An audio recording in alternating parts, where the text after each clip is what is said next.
Jaya Radha Madhava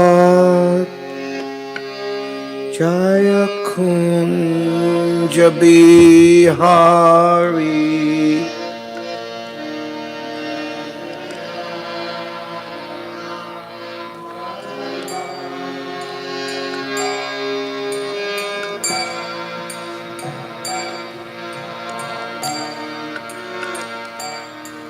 Jaya Radha Madhava Jaya Kunja Bihari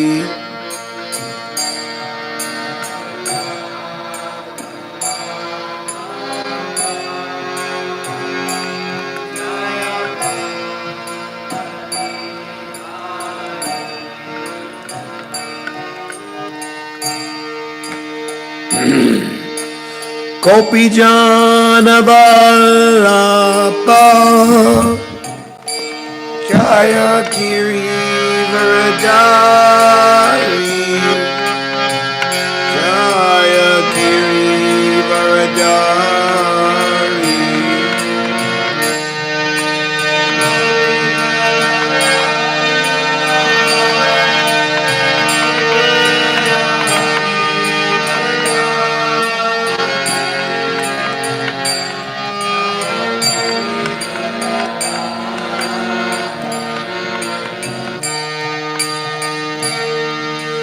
Gopi Jana Vallabha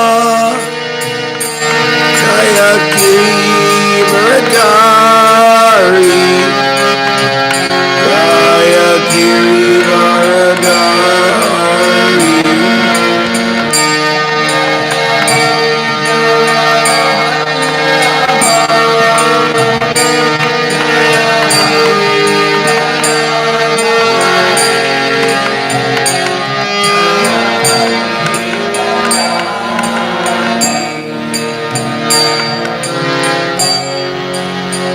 Yashoda Nandana Rajajana Ranjana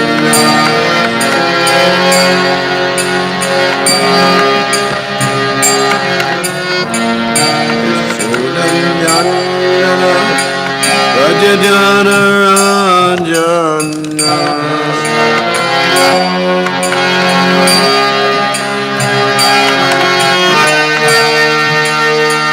Yashoda Nandana Rajajana Ranjana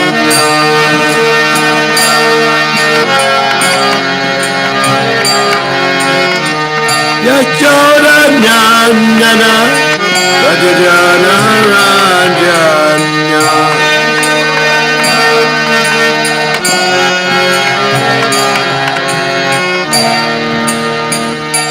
Yamuna Tira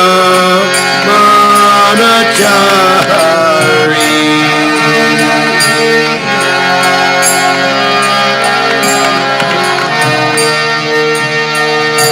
Yamuna Tira Manachari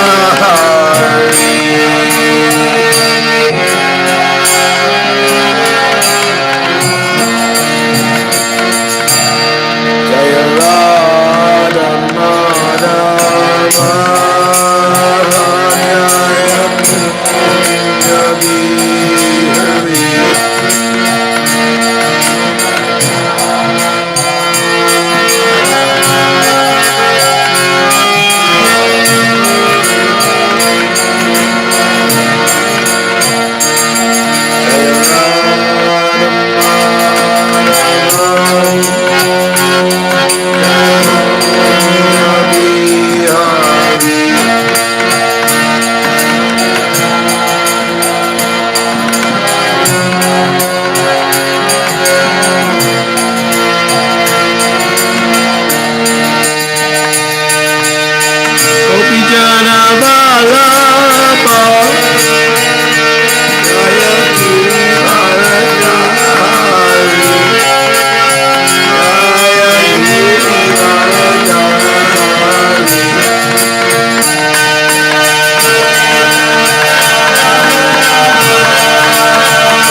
Bhajajana Ranjana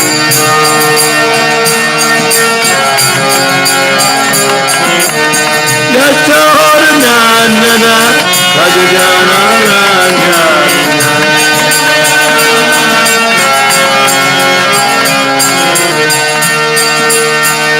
Yamunatira Manatari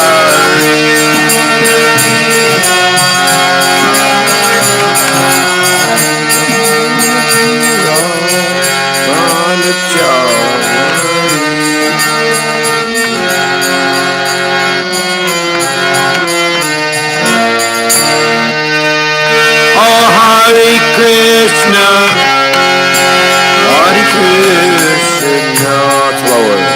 Krishna Krishna, Hare Hare, Hare Rama, Hare Rama, Rama Rama, Hare Hare.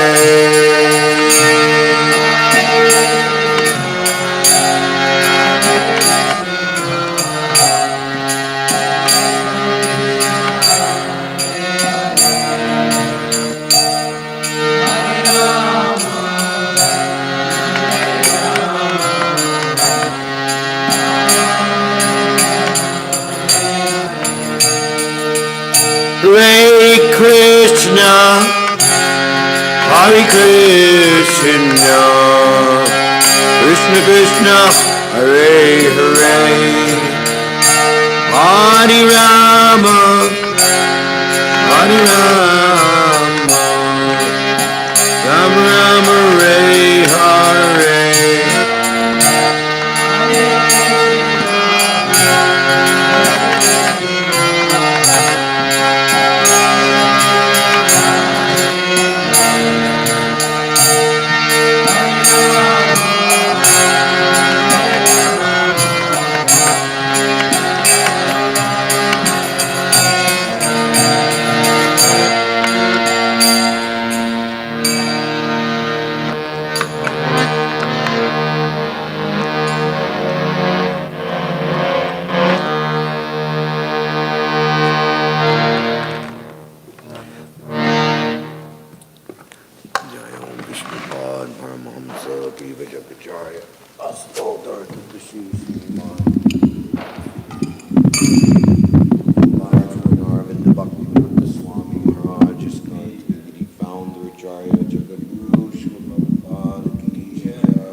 Grantaraj Srimad Bhagavatam ki jai, Yugadharma Harinam Sankirtan Yagna ki jai,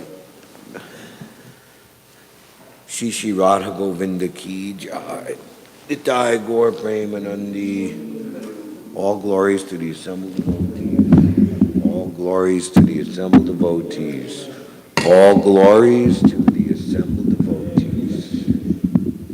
All glories to Sri Guru and Sri Ranga. All glories to Srila Prabhupada. This is broken now. No, it's broken. Stripped so it doesn't stay in place. This is too loud. Anyway, just leave it. I'll deal with it like this.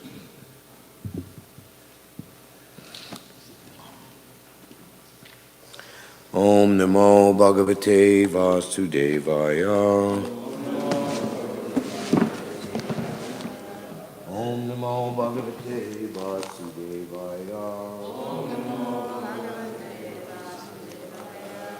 Om Namo Bhagavate Vasudevaya.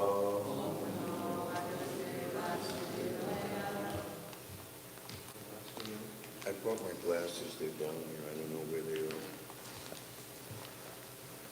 Reading from the Srimad Bhagavatam, 3rd Canto, Chapter 13, Appearance of Lord Varaha, today verse 28.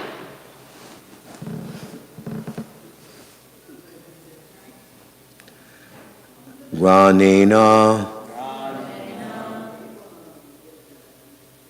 Prithya Paravim Vijigran, Krodapadesha, Svayam, Advaranga, Karala,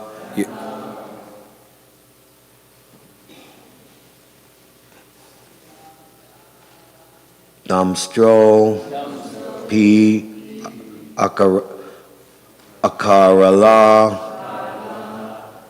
Drigyam, Udvikshya, Vipran, Grinato, Vishat, Kam,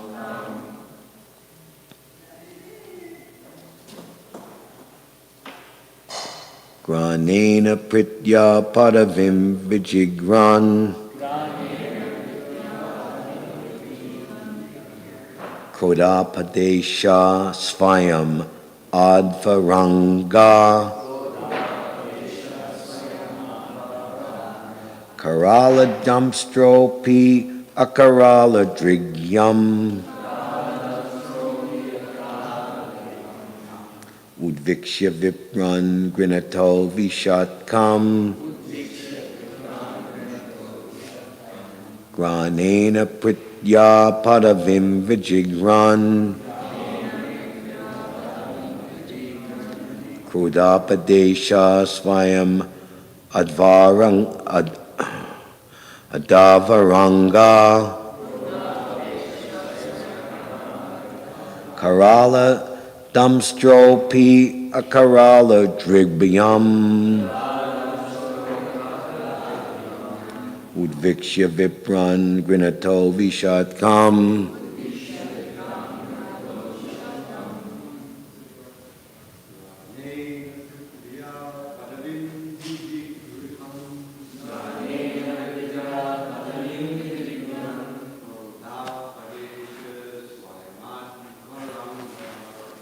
memory.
Mataji's.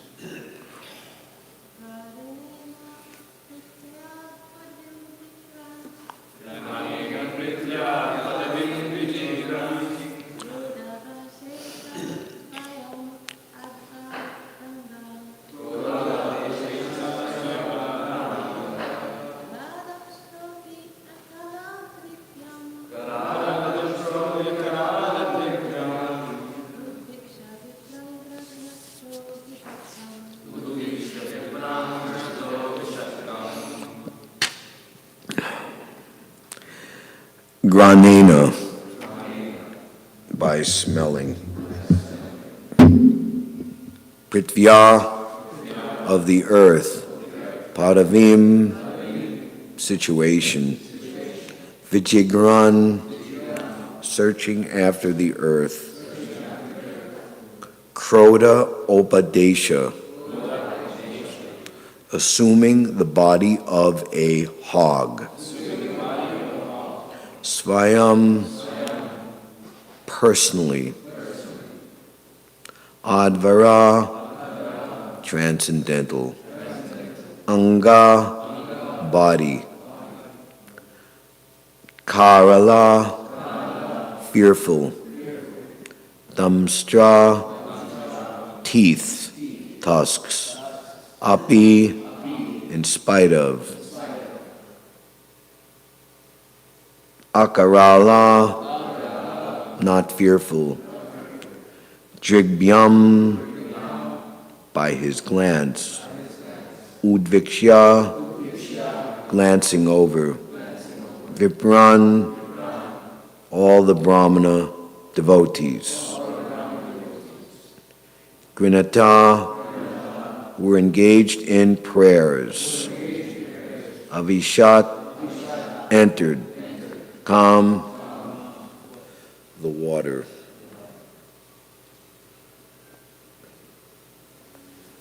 He was personally the Supreme Lord Vishnu, and was therefore transcendental. Yet because he had the body of a hog, he searched after the earth by smell. His tusks were fearful, and he glanced over the devotee brahmanas engaged in offering prayers. Thus he entered the water. Purport by His Divine Grace, ISKCON's founder Acharya, Srila Prabhupada. We should always remember that although the body of a hog is material, the hog form of the Lord was not materially contaminated. It's not possible for an earthly hog to assume a gigantic form spreading throughout the sky, beginning from the Satyaloka. His body is always transcendental in all circumstances. Therefore, the assumption of the form of a boar is only his pastime. His body is all Vedas or transcendent. His body is all Vedas or transcendental. But since he had assumed the form of a boar, he began to search out the earth by smelling, just like a hog. The Lord can perfectly play the part of any living entity. The gigantic feature of the boar was certainly very fearful for all non-devotees, but to the pure devotees of the Lord, he was not at all fearful. On the contrary, he was so pleasingly glancing upon his devotees that all of them felt transcendental happiness. Can I have the 10th canto that contains the 13th chapter? Thank you.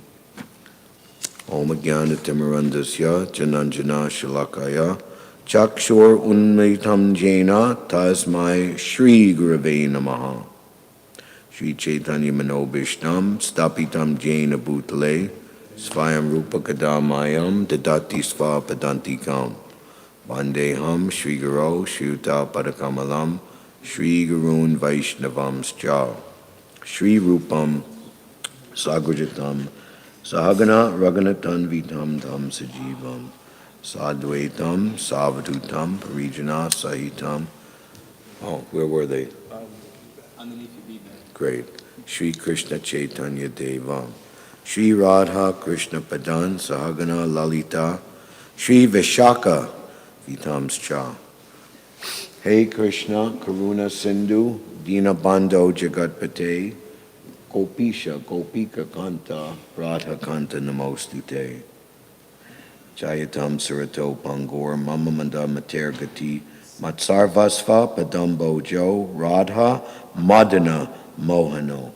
Dibyad Brindaranya Kalpajumada Srimad Ratnagara Singhasanasto Srimad Radha Shrilagovinda Devo Pistalabi Savyamano Smarami Sriman Rasa Rasarambi Bamsi Bhattatatasita Karshan Venu Svanar Gopir Gopinatha Sriyestuna Tapta Kanchana Gaurangi Radhe Vrindavaneshvari Rishabhanu Sute Devi Pranamami Hari Priye Vanchakalpatarubyas cha Kripasindubhya eva cha Patitanam Pavanebhyo Vaishnavebhyo Namo Namaha Jaya Shri Krishna Chaitanya Prabhu Nityananda Shri Advaita Gadadhar Shivasadi Gaura Bhaktabrinda Hare Krishna Krishna Krishna Hare Hare Hare Ram Ram Ram Hare Hare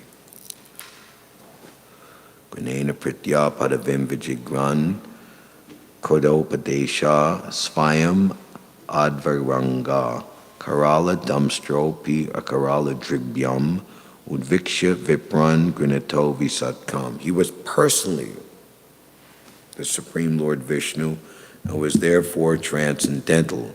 Yet, because he had the body of a hog, he searched after the earth by smell. His thoughts were fearful, and he glanced over the devotee brahmanas engaged in offering prayers. Thus he entered the water. So this is very, very wonderful. Pasati dasana sikare dharani tava lagna sasini kalanka kaleva nimagna keshava drita sukara rupa jaya jagadishari. Hare! All glories to Lord Keshava, Krishna, who appeared as the boar. The earth was held between his tusks, which appeared like the scars on the moon. Krishna describes himself, the great significance of his appearance in the 4th chapter of the Bhagavad Gita. Ajopi son of Yayatma, Bhutanam Ishvaropi son, Prakritim Svamadishtaya, Svambhavami Atmamayaya. Although I am unborn and my transcendental body never deteriorates, and although I am the Lord of all living entities, by my internal energy, I still appear in every millennium in my original transcendental form.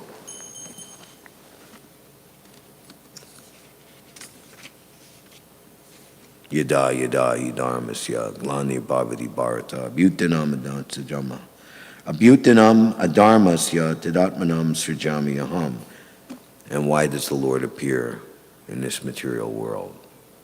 Whenever and wherever there is a decline in religious practice, O descendant of Bharata, and predominant rise of irreligion, at that time I descend myself. So Srila Prabhupada has said, I believe it's in the 9th canto, Krishna, the Supreme Personality of Godhead, chapter 24, the prelude to the 10th canto, that those who, no, actually it's in the appearance of Lord Krishna and Mother Devaki offering prayers, that certainly you will just kill all these disturbing asuras, yet at the same time with motherly affection she's asking the Lord to conceal himself so we can have a better job, make yourself smaller so we can conceal you.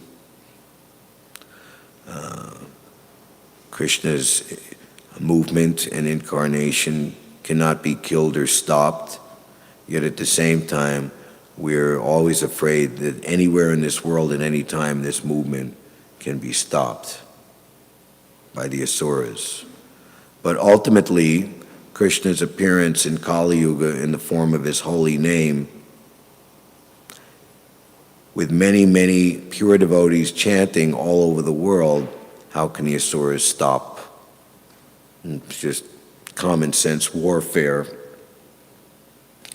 that you have many battlefronts in many different places and you overwhelm the enemy's strength to be able to respond with so much military force in so many individual places.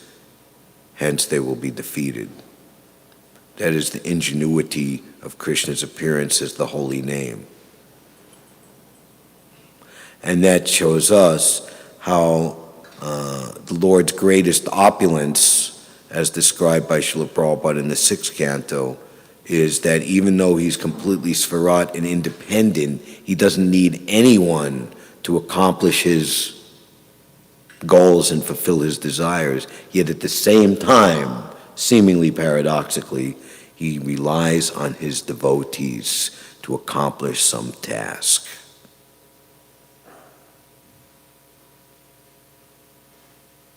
Sometimes the Lord's temple is old and in disrepair, and he asks the devotee to fix it. That pins it right here, what we're trying to do. Radha Govinda maintenance crew.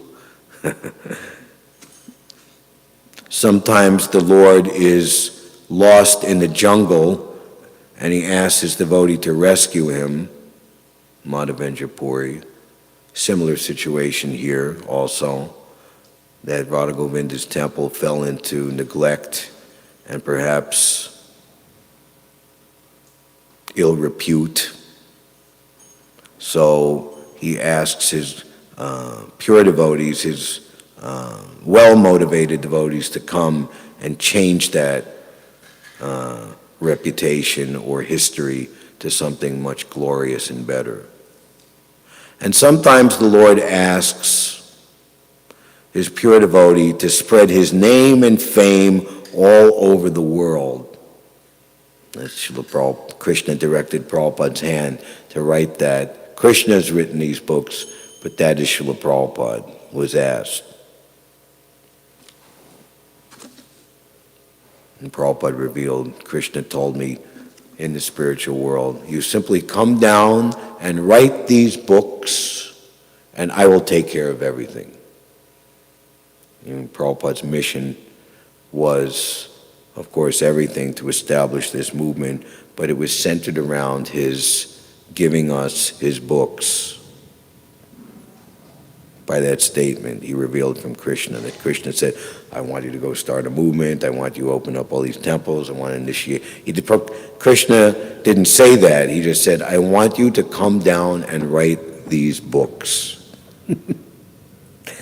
Oh, I don't want to go to that terrible place. It's very dirty and nasty. He said, no, you go and I will take care of everything. There's the memoir of Garga Muni and Brahmananda that Prabhupada had all of these typed pages. And Prabhupada had been writing the 2nd canto already. And who was going to type and transcribe all of this, you know? And all of a sudden, this fellow named Neil from Antioch College, which I believe is in Tennessee. You can maybe look it up. Maybe there's another Antioch somewhere else. Just showed up out of the blue and said that I have my summer school course is to join a religion and write about my experience. So I figured I'd join you guys. The movement had only been incorporated as a religion maybe 2 or 3 weeks or a month earlier. And they say, okay, do you know how to type? Yeah, I know how to type. Do you know how to use a dictaphone? Oh, yeah, that's easy. Whereas Garga Muni had spent like an hour in the shop having the guy teach him how to do it, you know. And then the guy just sat down and just was typing like, what is like excellent, like 70 words a minute or something, 60, 70. And they were just like, and they were like amazed, and they just looked at each other, wow, you know, and we just wanted to be around Prabhupada because his statement was, you're just around Prabhupada and everything would be all right. And it always turned out all right. These little miracles just happened.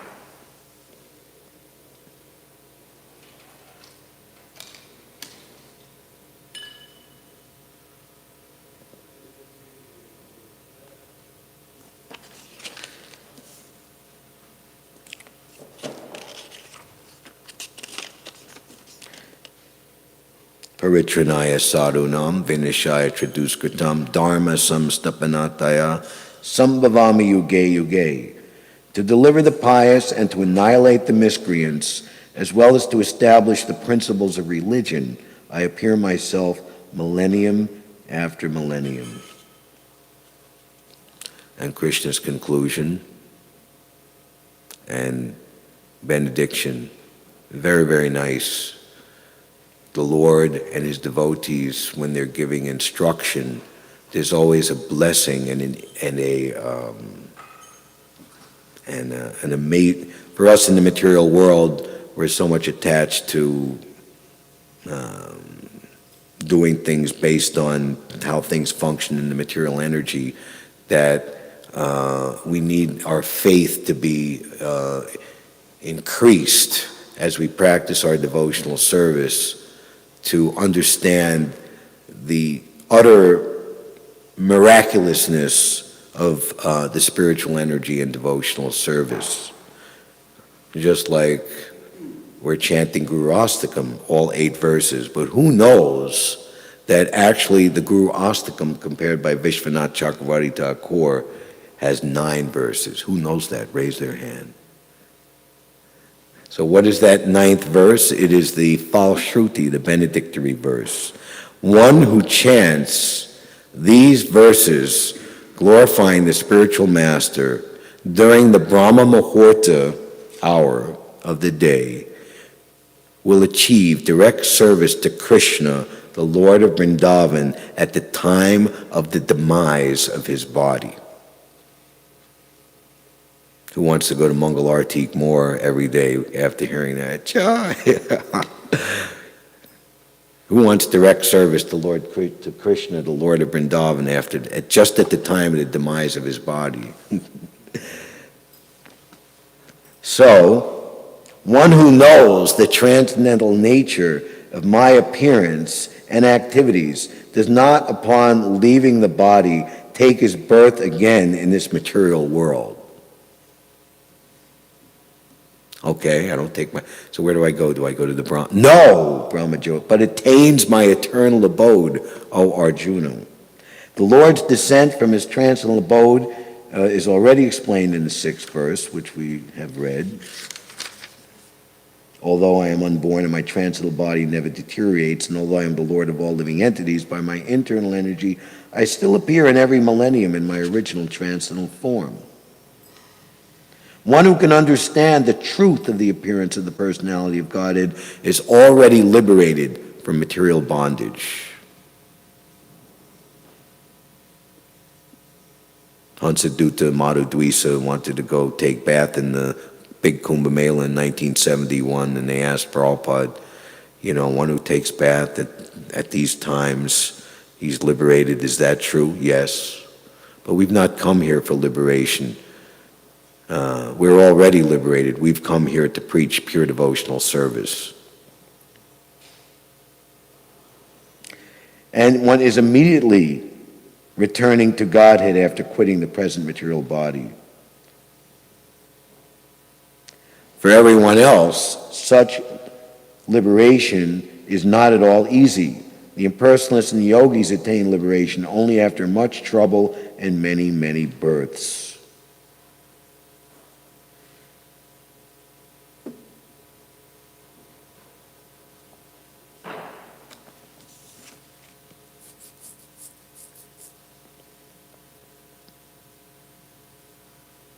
It is stated that the Lord has many forms and incarnations, Advaitam, Achyutam, Anadim, Ananta Rupam. Although there are many transcendental forms of the Lord, they are still one and the same Supreme Personality of Godhead. So here in the case of the Lord assuming the form of a hog, it's mentioned how the devotee brahmanas, they were offering prayers. They understood him to be the original Vishnu, Krishna. And it's described how, what to speak of being fearful, not being fearful. To the non-devotees, the gigantic form of the Lord as a boar spreading all over the universe was fearful, but to the pure devotees, on the contrary, he was so pleasingly glancing upon his devotees that all of them felt transcendental happiness. In the Brahma Vimohan Leela, Lord Brahma, he was taught a very serious and important lesson by the seemingly 6 and then 1 year later 7-year-old Lord Krishna, that all Vishnu forms, the entire cosmic manifestation emanates from him. And it was mixed. He had so many mixed emotions, Lord Brahma. Ultimately, this Lord Brahma became, in Lord Chaitanya Mahaprabhu's pastimes, Brahma Haridas. Very interesting. When he was offering his prayers, which are so purposeful and meaningful, the 14th chapter, many of these prayers are very, very important. At the conclusion, the Lord was standing there, and the expression perceived by Lord Brahma that he couldn't understand whether he was forgiven or not, or whether the Lord was pleased or displeased, and he was left with great doubt. But he was sincerely sorry. So the Lord awarded him a very important position in his Leela, to become the greatest exemplar and teacher of the Yuga Dharma, Lord Haridas Thakur, seemingly especially in 16th, 15th, and 16th century India, being born in the Mohammedan, in the Muslim religion, in rigid Brahmin society.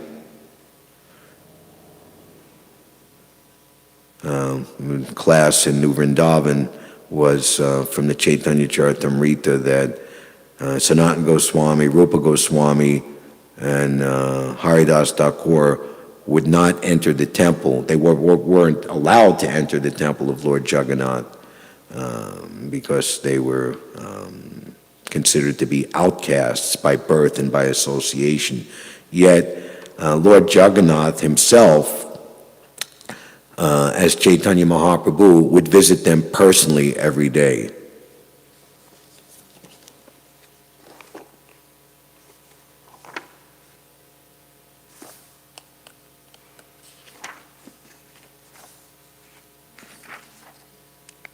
Because Lord Rama wanted to mystify the all-pervading Lord Krishna, who can never be mystified, but who on the contrary mystifies the entire universe, he himself was put into bewilderment by his own mystic power.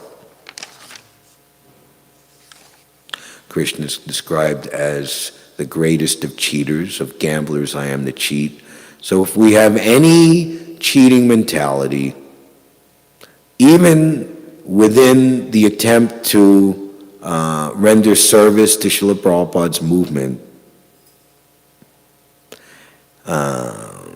Krishna is so expert and kind that he arranges things in such a way that ultimately, through the school of hard knocks, in most cases, bitter experience, our false ego is dismantled, and we come out the other side understanding that Krishna is the supreme controller, and I am nothing but an insignificant servant of the Lord, and my only desire, thus purified, is to act and think and feel and will in all times, places, and circumstances simply for my Lord's pleasure, without any ulterior motive. So that is this Krishna consciousness movement. It is a gigantic hospital to Cheto Darpana Marjanam, Bhava Mahadevagni Nivarpanam, cleanse everyone who comes in contact. Ultimately, this movement is meant to encompass the entire world and universe. So, understanding this principle deeply, we should be very, very tolerant and forgiving, which are the exemplary and very high qualifications of the Brahmin devotee, understanding the purpose that's going on. And those who have more tangible experience in the purifying process of devotional service and have developed faith and insight into its application, especially helping devotees through various stages of their lives, from childhood to youth to middle age to old age, and the various statuses of life. We should hear their words and their recommendations or cautions and take them very seriously. That's called first-class hearing. We hear from elders and experienced devotees, and we make a decision based on that. Just like a father, my dear son or daughter, this is not good. You shouldn't do it. Not that, well, I don't care about you. You're not cool. You're not hip. You're not handsome and beautiful. You're old and ugly. I'm going to do it my way because I know better. Okay? At your own risk.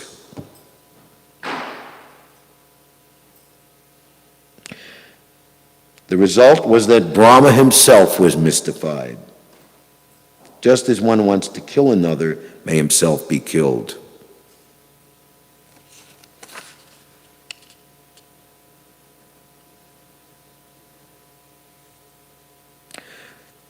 The power of Krishna is just like a government that cannot be overcome. First of all, there are laws, then there is police power, and beyond that is military power. Therefore, what is the use of trying to overcome the power of the government? Similarly, what is the use of trying to challenge Krishna?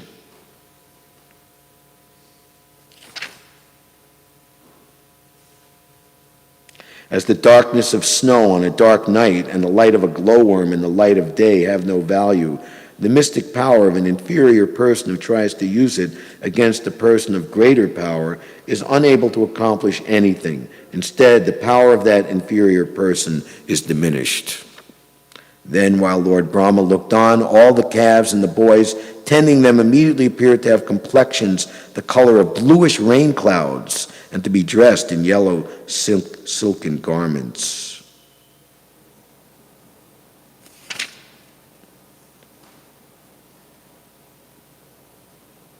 And there's lengthy description how they all of the resemblance of Lord Vishnu's form. All these personalities had 4 arms holding conch shell, disc, mace, and lotus flower in their hands. They wore helmets on their heads, earrings on their ears, and garlands of forest flowers around their necks. Every part of their bodies, from their feet to the top of their heads, was fully decorated with fresh, tender garlands of tulsi leaves, offered by devotees engaged in worshiping the Lord by the greatest pious activities, namely hearing and chanting. Chandrika Vishad Smera, Sarana Panga Vikshitai, Svarkartam Eva Raja, Satvabhyam Sastra Palaka. Those Vishnu forms, by their pure smiling, which resembled the increasing light of the moon, and by the sidelong glances of their reddish eyes, created and protected the desires of their own devotees as if by the modes of passion and goodness. Those Vishnu forms blessed the devotees with their clear glances and smiles, which resembled the increasing full light of the moon. Shreya, Karaiva, Chandrika, Vitaranam. As maintainers, we should always keep in mind just maintain what I've given you, Srila Prabhupada said. The mode of passion, how are we going to increase? What do you see the vision? What is it going to be? And we lose sight of maintenance, just maintaining things in the mode of pure goodness that is automatically increasing. And in fact, it is the real increasement. The Lord will see to that, what we can do by our own endeavor. especially we're endeavoring without a full deck of cards, without full purification, without proper blessing, without proper experience, without proper realization. The highest degree is Lord Brahma himself saying in Brahma Samhita of spiritual achievement is obtained by slow degrees, by theistic conduct, and what's the other point? Constant endeavor. Perseverance in practice, three things. Similar to Rupa Goswami, what ensures the complete success of pure devotional service? Patience, confidence, and enthusiasm. So unless we have patience, then we're susceptible to think in terms of the modes of passion. As maintainers, they glanced upon their devotees, embracing them and protecting them by smiling. Their smiles resembled the mode of goodness, protecting all the desires of the devotees. So, making the words of the spiritual master and his order one with one's heart, not wanting any other desire to remain in my heart, such raises one to the highest position in devotional service, and by that, all desires are fulfilled. What is fulfillment of all desires? Pure desire. No kama. Only transcendental lolium.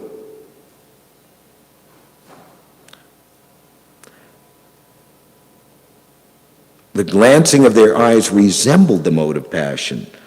Actually, in this verse, the word raja means not passion, but affection.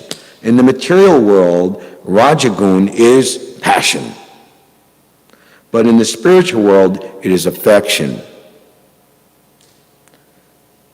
In the material world, affection is contaminated by rajagun and tamagun, but in the Shuddha Sattva, the affection that maintains the devotees is transcendental. Love of Godhead. The word svakartanam refers to great desires. As mentioned in this verse, the glance of Lord Vishnu creates the desires of the devotees. So we come to the Mangal Artik, and if we have the opportunity, we worship the deity, we engage in devotional service, we engage in practical service, and what happens?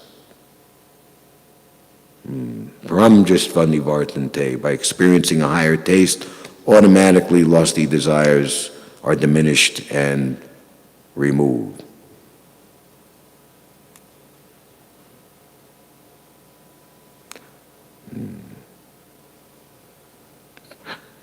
Prema bhakti yaha hoite avidya minasayate. From him, ecstatic prema emanates, and by him, or by such emanation of ecstatic prema, ignorance is vinashyati, destroyed.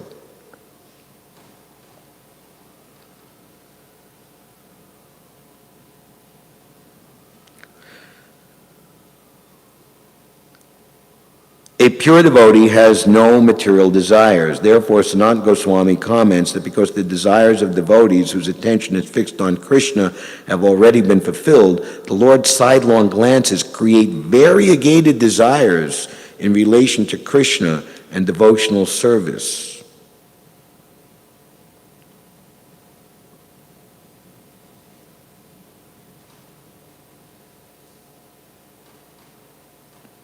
In the material world, desire is a product of Rajagun and Tamagun, but desire in the spiritual world gives rise to a variety of everlasting transcendental service.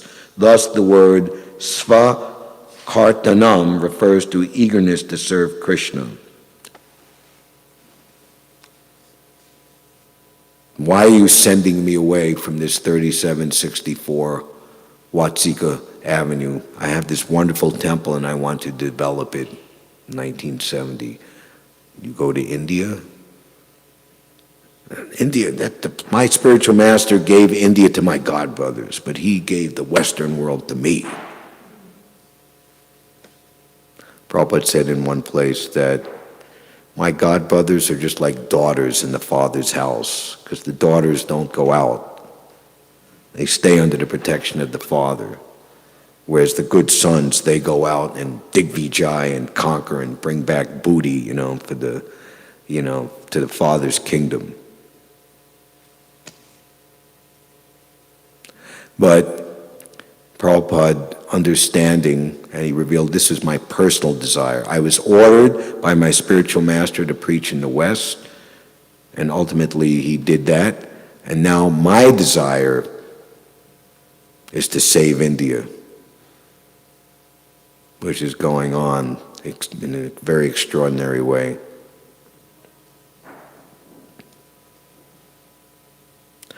And he went back to India, and Krishna said, I'll give you a better temple than this Watsika Boulevard. I think everyone will agree, no one will argue, that the Krishna Balaram Mandir, because on the transcendental platform we don't make higher or lower or better or worse, but at the same time, just like gradation of rasa, as discussed between Lord Chaitanya and Ramananda Roy in the 8th chapter of the Madhya Lila, Kaviraj Goswami, there is no distinction or difference, yet on the transcendental platform there are higher and higher ways of pleasing Krishna. In Vrindavan, there was a place where there was no temple, but a devotee desired, let there be a temple and seva, devotional service. Therefore, what was once an empty corner has now become a place of pilgrimage. Such are the desires of a devotee.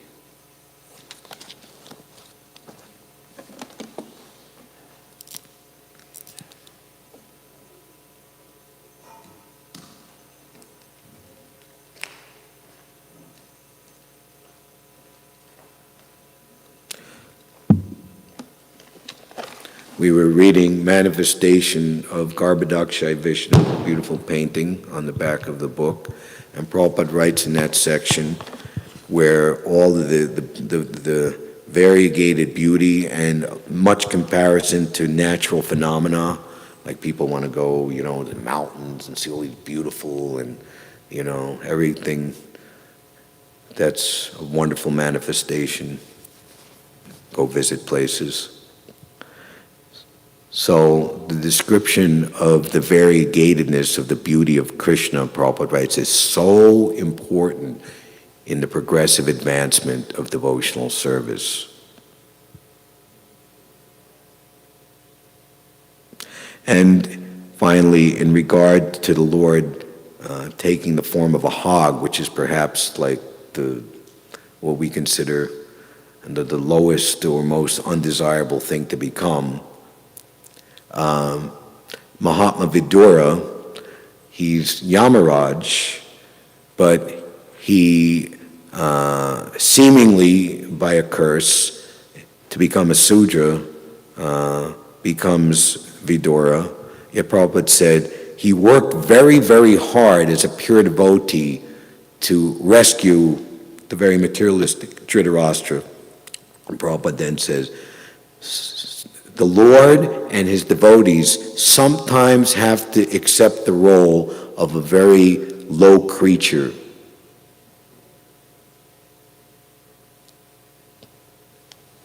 to spread devotional service or to teach Krishna consciousness. On the back of the original Planting the Seed, Volume 2, Allen Ginsberg, to choose to attend the Lower East Side, what kindness, intelligence, and humility. He was personally the Supreme Lord Vishnu and was therefore transcendental. Yet because he had the body of a hog, he searched after the earth by smell. His tusks were fearful And he glanced over the devotee Brahmins engaged in offering prayers. Thus he entered the waters. Grantaraj Srimad Bhagavatam ki jai. Srila Prabhupada ki jai. Shri Shri Radha Govinda ki jai. Gaur Premanandi Hari Bol. Hare Krishna. 9 o'clock.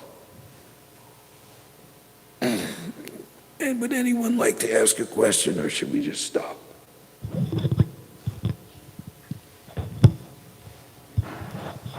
Hare Krishna, Prabhu.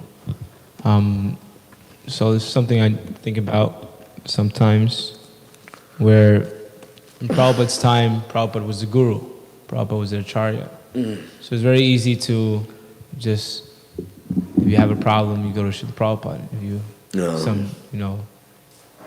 Prabhupada's the guru. But now our ISKCON society has grown. There's many gurus, there's many senior devotees. There's many varied opinions about how or what we should do or how we should do it. So, how do we understand? How do we understand? How do we understand what is the right thing to do for myself, individually? Because, this guru is saying that over there, that guru may say like this, and they're all... Okay, you're asking that at... what time is it? 9:01, 9:01? I know we could give another... 9:02. Should I answer that in 15 seconds?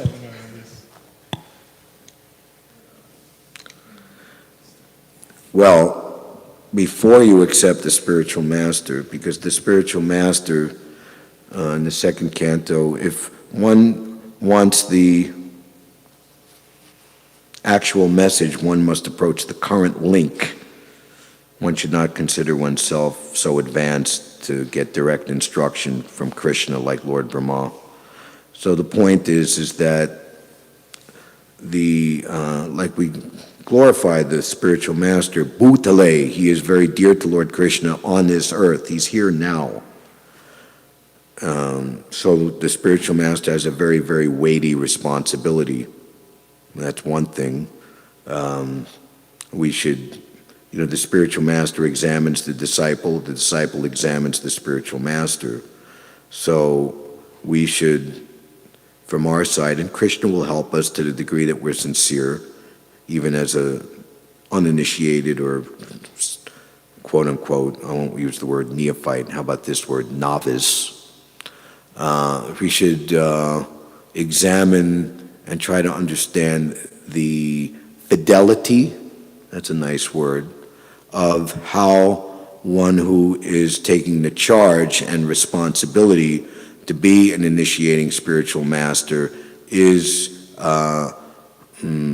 representing Srila Prabhupada in a broad and more all-encompassing or inviting and embracing way than a perhaps narrow and exclusive way, or one in a way that which might be, applicable in one part of the world, but due to lack of experience of that particular person, devotee, spiritual master, and in other part of the world might make a sweeping kind of judgment or clarion call for a certain thing which perhaps is kind of insensitive to the time, place, and circumstance in other places.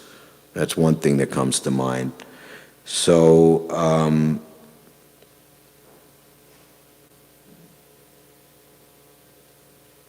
keeping in mind Prabhupada's extraordinary position, the only thing I've heard sometimes compared to is Madhvacharya, who appeared some 1,000 years ago, but the disciplic succession from him, they all understand his position, and no one who is acharya in that line acts, speaks, or teaches in a way which would in any way uncalibrate. Like if you're walking a straight line and say, okay, I can just move 1 millimeter this way, and it's not detectable immediately, but after some time, the real line is over here, and what you did and what you changed, and you're all the way out there in the bush someplace, and then that's not very good. There's the discussion of the 6 sons of Advaita Charya, the good ones and the ones who deviated. And Kaviraj Goswami has some very heavy things to say. How's that? Chandrasekhar Maharaj, would you like to touch this one? Repeat the question. It's a heavy question.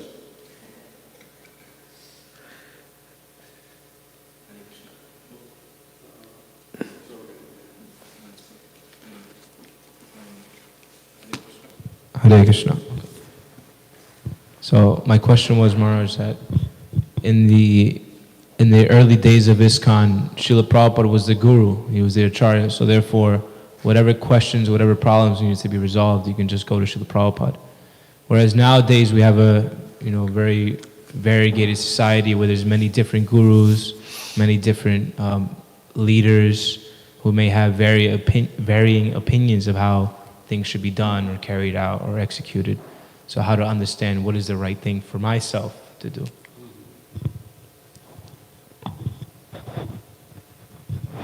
Well, generally the disciple follows his spiritual master. That's kind of the father and son relationship. It's sometimes described like a family, like that. As far as the overall movement goes, we will see that there are many things that have some shades of different opinion. And there are many policies that may be one way for one group and another way for another group. And there is unity in diversity, that there is not just one way that everything has to be. But there is one way some things have to be. So that's why we talk about absolute truths and we talk about relative truths. You know, absolute truths can never be changed. If it is, then we've lost the thread. We're abandoning Krishna consciousness, and the fruits will be known soon. However, at the same time, we have to be tolerant of people who will do it a different way. In some ways, the policies can be different. In some ways, people can do things to some different understanding. It's usually best to follow one's own spiritual master, whoever that happens to be, whether it was Prabhupada or whether it happens to be a disciple of Prabhupada. And that way one will be okay. Sometimes the spiritual master may give the disciple some leeway in some particular setting. So this is something I think that as devotees we will have to mature to be able to recognize when to recognize something's diverse, but it's all right. It's not a deal breaker. It's not something that's over the line. And when something is actually wrong, it can't be abided. It can't be done with some kind of negotiation or some kind of compromise. So that's why there is the absolute truth and relative truth, and the whole process that we call hermeneutics or sambandha, or maybe not sambandha, siddhanta is the word I'm searching for, siddhanta. Those things which are very important and very central, we have to hold to those. And we may appreciate the way other people do things, although we might not do them that same way ourselves. Because if we look down on people because they're different than us or they practice devotion differently than us, then we can become hard and we can become narrow. We can become like, the two-dimensional religionists who follow some formula. And oftentimes we find that Krishna consciousness isn't a formula. It has formulas in it, but to know who's actually the highest devotee is sometimes not so easy to figure out. Good point. But at the same time, if we just think everything's everything, we follow anything and say everything is good and we never say anything against something just because someone else believes it or pushes it, then we're also at risk of eventually becoming bewildered in our determination, because some things just don't work like that. So that's how I respond to that question. It's a deep question, and as our movement progresses, I think we will be stretched at the seams, and we will have to figure out how far is too far and how far is okay. Very nice.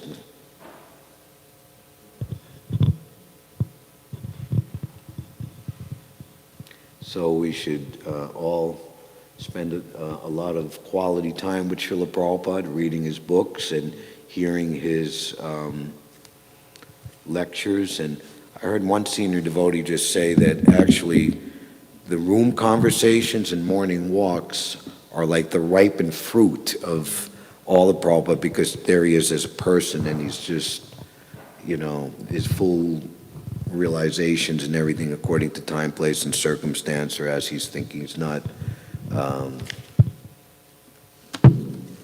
more personal. So, not this. Oh, I heard the Bhagavatam and Bhagavad Gita lectures, but I didn't hear the conversations and morning walks. We have to hear everything. Maybe to hear everything, I have to hear Prabhupada's classes in Hindi, and I only understand cello and Ketna Paisa, and that's all I know, Maybe you have to learn Hindi just to be able to, for the purpose of hearing Prabhupada's lectures. And that would, I think that would make a more level playing field for everyone in this question, that they have a good, strong basis of hearing Prabhupada's instructions throughout their life, and that would, such contemplations, discussions, or arguments, or disagreements, or polarity comparisons between individuals and groups, that would become more smooth and harmonized, and less chance for friction, to the degree that people are really, truly heart and soul absorbed in Srila Prabhupada. If I could say that and conclude things on that note. Hare Krishna. Thank you very much. All glories to Srila Prabhupada. Shri Shri Radha Govinda Ki Jai.